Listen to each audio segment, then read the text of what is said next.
नमस्कार। दुआ और प्रार्थना में याद करने के लिए आप सभी का शुक्रिया। ये केवल हमारे देश में ही संभव है।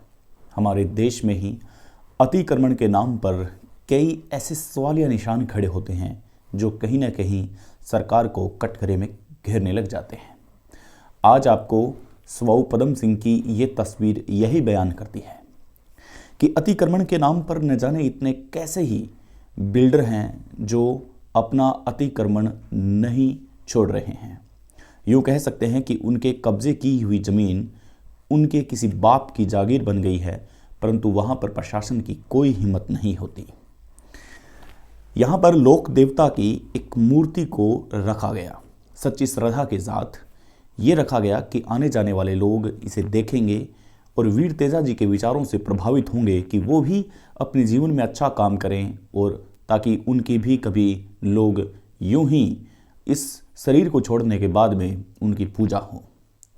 इन्हीं शुद्ध विचारों के साथ ये काम किया गया था, लेकिन प्रशासन ने न जाने किसके कहने पर इतनी बड़ी जिम्मेदारी ली कि उस मूर्ति को हटाया ही नहीं बल्कि उस मूर्ति को पूरी तरह से खंडित कर दिया।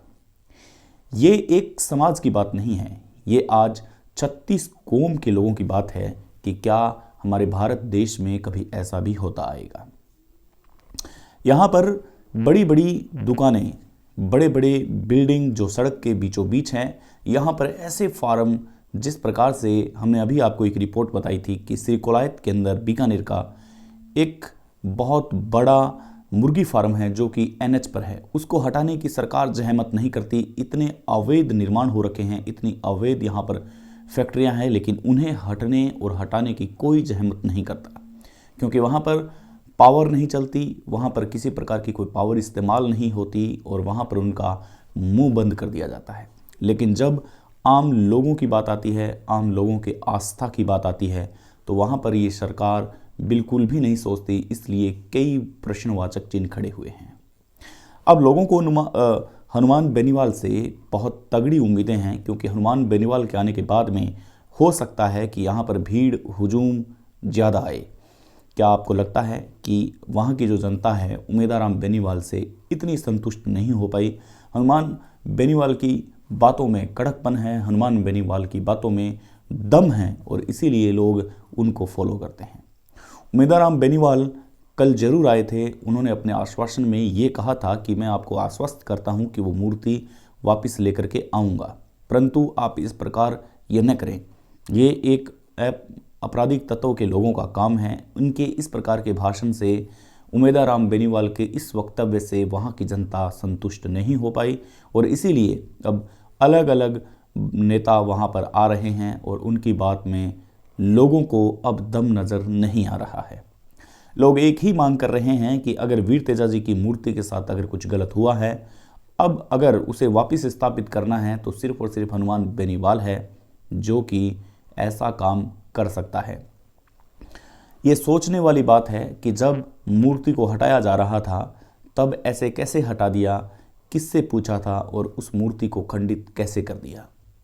हमने आपको पहले भी बताया था कि गीड़ा की जगह पचपदरा ले जाने की आवश्यकता क्या थी। ऐसे में हजारों भावनाओं को दरकिनार करते हुए कम से कम ये मान सकते हैं कि एक बहुत बड़ा मजाक बनाया है, बहुत बड़ा खिलवाड़ किया है। यहाँ पर अनैतिकता वाले काम बहुत चलते हैं। यहाँ पर सरकारी स्कूल में टीचर्स टाइम पे नहीं आते, यहाँ पर सरकारी स्कूल में टीचर हैं जो टाइम पे नहीं जाते। ये कई चीज़ें हम बता चुके हैं आपको। तहसीलों में कार्य नहीं होता, सरकारी ढांचा है वो पूरी तरह से सिस्टम खराब है, लेकिन उस सिस्टम को सुधारने की बजाय सिर्फ और सिर्फ एक लोक देवता की मूर्ति को टारगेट करना आज के लोकतंत्र में लग रहा है कि लोकतंत्र नहीं, राजतंत्र है। लोकतंत्र की हत्या है। लोकतंत्र कहते किसे हैं? लोगों के द्वारा चुनी हुई सरकार, इसलिए इसे लोकतंत्र नाम दिया गया है और लोगों के मत के द्वारा ही यहाँ पर काम होता है।